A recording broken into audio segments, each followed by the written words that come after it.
ჩვენ თუ მთელი აქცენტი მარტო ცოდვებზე გვექნება, გაკეთებული, აბა რომელიც ცოდვას ჩავდივარ, ან სხვა პიროვნებას განვიხილავ, ხო? მაშინ მე ღვთის ხატებას ვერ დავინახავ ჩემში. მაშინ მე იმედიც არ მექნება.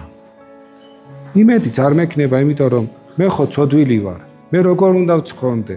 ღმერთის სამართლიანობის პრინციპით თუ განვიხილავთ ღმერთს, მე როგორ ვიმსახურებ ცხონებას? არ ვიმსახურებ ცხონება, როგორ უნდა დავიმსახურო მე? ჩემში ხო ცოდვები მძლავრობს და ვერანაირად ჩემი ცოდვები იმდენად ბევრია, რომ არ მომცემს საშუალებას რომ ცხონდე.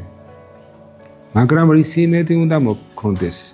იმისა, რომ ღმერთი მოწყალია და იმისა, რომ მე ღვთის ხატად ვარ შექმნილი და იმისა, რომ ეს ხატება, რომელიც არის ღვთის ანარეკლი და პოტენციალი, რომელიც არის ჩადებული ჩემში, აღმოფწყინდება, გაძლიერდება, ღმერთთან დაკავშირდება და მაშინ მე უკვე ავმაღლდები ყოველნაირ ცოდვას.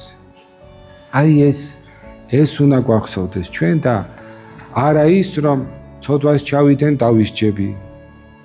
ეს გასაგებია, მაგრამ ეს რას მაძლევს საბოლოოდ? შიშის გამო ვემსახურო ღმერთს? არა, შიშის გამო ღმერთს როგორ შეიყვარებ?